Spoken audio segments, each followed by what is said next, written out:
आणि माऊली दर्शक ब्रेक नंतर पुन्हा एकदा आपलं सगळ्यांचं स्वागत. रामकृष्ण हरी. संत मुक्ताईच्या पालखी सोहळ्याचं आज बीड जिल्ह्यात भक्तिमय वातावरणात आगमन झालं.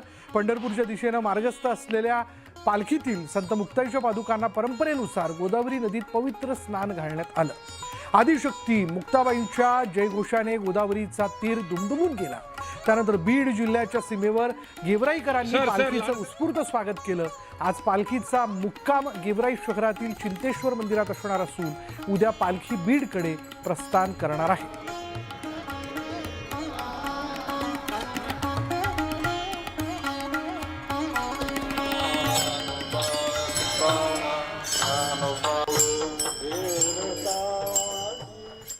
तर आषाढी वारीसाठी पंढरीच्या दिशेने वाटचाल करणारे म्हणजे संत गजानन महाराजांच्या पालखीचं आज बीड जिल्ह्यात आगमन झालंय. पुढील 4 दिवस या पालखीचा मुक्काम बीड जिल्ह्यात असणार असून पालखी जिल्ह्यात येताच तिचं जंगी स्वागत करण्यात आलं. आज गजानन महाराजांच्या दिंडीचा मुक्काम शक्तिकुंज वसाहत इथे असणार असून उद्या ही दिंडी परळी नगरीत दाखल होईल.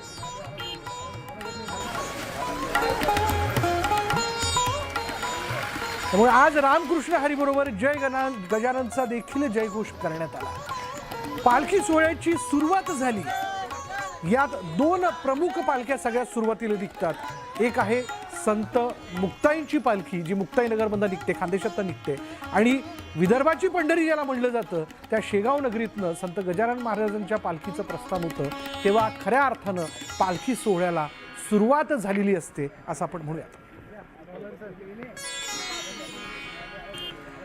देवाच्या आळंदीतून आज संत ज्ञानेश्वर माऊलींचा पालखी सोहळा पंढरपूरकडे प्रस्थान ठेवतोय. हरिनामाच्या गजराने अवघी आळंदी दुमदुमली आणि याच सोहळ्याची शोभा वाढवण्याकरता आळंदीतील 2 गायकांनी आपल्या सुमधूर आवाजात अभंग सेवा सादर केली. त्यांच्याशी बातचीत केली आमचे प्रतिनिधी गोविंद वाकडे यांनी.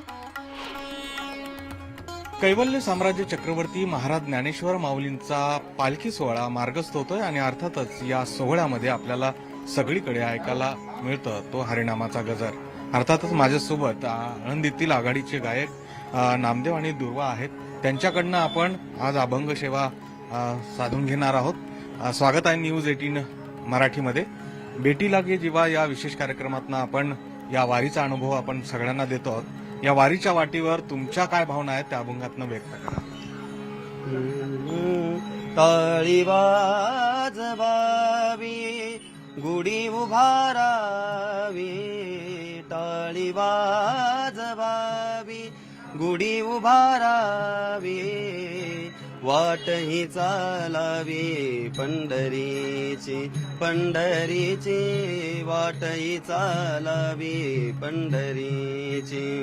हरिनाम गर्जता नाही भय चिंता, हरिनाम गर्जता नाही भय चिंता, ऐसी बोले गीता भागवत भागवत. टाळी वाजवावी गुढी उभारावी, वाटही चालावी पंढरीची. खरं तर पंढरीची वाट चालत असताना हा भाव सगळ्यांचा असतो. तिथे जी गुढी आहे ती उभारायची आहे. माझ्या जीवेची आवडी पंढरपुरा नेईन गुढी. वाह, क्या बात आहे. पुढे पाहूयात. संत श्रेष्ठ ज्ञानेश्वर माऊलींचा पालखी सोहळा प्रस्थान ठेवतोय आणि याच पालखी सोहळ्याचा सारथी करण्यासाठी त्याचं सारथ्य करण्यासाठी माऊलींचे अश्व आळंदीमध्ये दाखल झालेत. अंकलीचे शितोळे सरकार यांनी सोहळ्याकरता दिलेल्या या अश्वांचं काय महत्व आहे त्याबद्दल सांगतायत आमचे प्रतिनिधी गोविंद वाकडे. ज्ञानियांचा राजा गुरु माऊली अर्थातच ज्ञानेश्वर माऊलींचा पालखी सोहळा मार्गस्थ होतो आणि या सोहळ्याच्या सगळ्यात शीर्षस्थानी अगदी समोर असतात ते हे अश्व. अंकलीचे शितोळे सरकार यांनी परंपरेनुसार आपले अश्व जे आहे ते या सोहळ्यासाठी अर्पण केलेले आहेत आणि जेव्हा हे अश्व आळंदीमध्ये दाखल होतात तेव्हा खऱ्या अर्थाने या सोहळ्याला सुरुवात होती असं म्हटलं जातं. खरं तर ह्याच अश्वावर माऊली स्वतः आरूढ असतात असा एक भक्तांचा समज आहे आणि म्हणूनच या अश्वांच्या चरणधूल जी आहे ते आपल्या भाळी लावण्याची प्रथा आहे. आपण बघतो की ह्याच अश्वाच्या माध्यमातून गोल रिंगण उभं रिंगण आपण अनुभवत असतो आणि हा ध्वज आपण जो बघतो आहोत हा ध्वज जो कळसाधारी ध्वज आहे तो ध्वज घेऊन एक सैनिक जो आहे तो अश्वारूढ असतो शितोळे सरकारांचा, आणि अर्थातच या अश्वांचं दर्शन आपण या माध्यमातून करतो आहोत. ही सगळी मंडळी जी आहे ते अश्वासोबत सेवेकरी आहेत, परंतु आपण जर बघितलं तर या अश्वाचं दर्शन घेण्यासाठी नागरिकांची रीग लागलेली असते. हर्षदसह गोविंद वाकडे, न्यूज 18 मराठी, आळंदी. तर आळंदीत थोड्याच वेळात ज्ञानेश्वर माऊलींच्या पालखी सोहळ्याचं प्रस्थान होणार आहे. दरम्यान मान्यवरांच्याच उपस्थितीत श्रींची आरती संपन्न झाली आहे. माऊलींच्या पादुका असलेली पालखी गाभाऱ्यातून बाहेर पडल्यानंतर मंदिराला प्रदक्षिणा घालणार आहे आणि त्यानंतर पालखीची नगर प्रदक्षिणा पार पडेल आणि परंपरेनुसार पालखीचा आजचा मुक्काम गांधीवाड्यात असणार आहे. दरम्यान पालखी सोहळ्यावर मुसळधार पावसाचं सावट आहे, मात्र वारकऱ्यांचा उत्साह पाहण्यासारखा आहे. परंपरेनुसार मानाच्या 56 दिंड्यांमधील दिंडी प्रमुख आणि काही हजार वारकऱ्यांच्या उपस्थितीत काही क्षणात माऊलींचा पालखी सोहळा इथून मार्गस्थ होईल. पण त्यापूर्वीचा भक्तीचा हा गजर म्हणजे द्वैताकडून अद्वैताकडे जाणारा हा भक्तीचा भाव जो आहे तो इथे अनुभवायला मिळतोय. अधिक तपशील आपण जाणून घेणार आहोत. आमचे प्रतिनिधी गोविंद वाकडे आपल्याबरोबर आहेत. वीरेंद्र उत्पात आता क्षणाला आपल्याबरोबर आहेत. वीरेंद्र, खरं या सगळ्या सोहळ्याचे आपण भेटीलागे जीवाच्या माध्यमातून साक्षीदार होतोय. तू प्रत्यक्ष त्या ठिकाणी उपस्थित आहेत.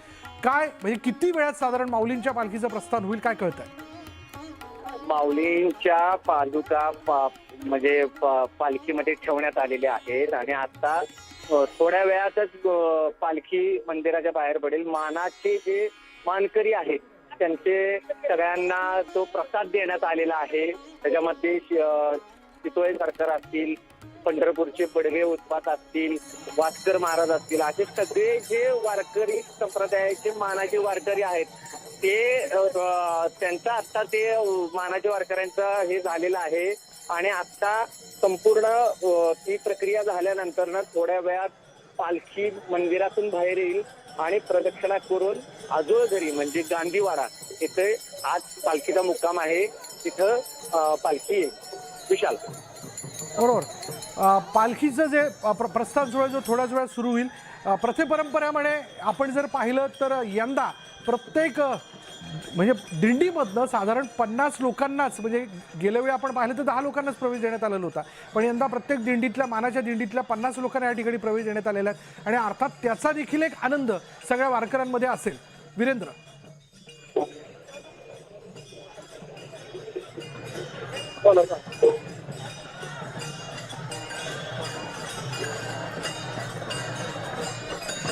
तर असा हा पालखी सोहळा काल जगद्गुरू संत तुकाराम महाराजांच्या पालखीने प्रस्थान ठेवलेला आहे आणि आज माऊलींच्या पालखीचा प्रस्थान सोहळा जो आहे त्याची तयारी सुरू असल्याचं आपण बघतो. काही क्षणात या पालखीचं प्रस्थान या ठिकाणी पार पडेल. प्रतिपरंपरेप्रमाणे मान्यवरांच्या उपस्थितीमध्ये आरती जी पार पडलेली आहे आणि ही आरती पार पडल्यानंतर आता अर्थात प्रस्थान होईस्तोवर हे सगळे वारकरी जे आहेत ते वारीच्या वाटेवरचे वेगवेगळे खेळ जे आहेत ते मंदिर परिसरात खेळताना आपण बघतोय. या ठिकाणी हंडी जी आहे म्हणजे वारकऱ्यांची मानवी मनोरे रचले जातात, नंतर पावली खेळली जाते आणि याच्यामध्ये ज्ञानोबा तुकारामचा जयघोष जो आहे तो टिपेला जातो. वारीबद्दल कायम असं म्हणलं जातं की वारी ही महाराष्ट्राची परंपरा आहे. वारी हे महाराष्ट्राचं चालतं बोलतं लोक विद्यापीठ आहे.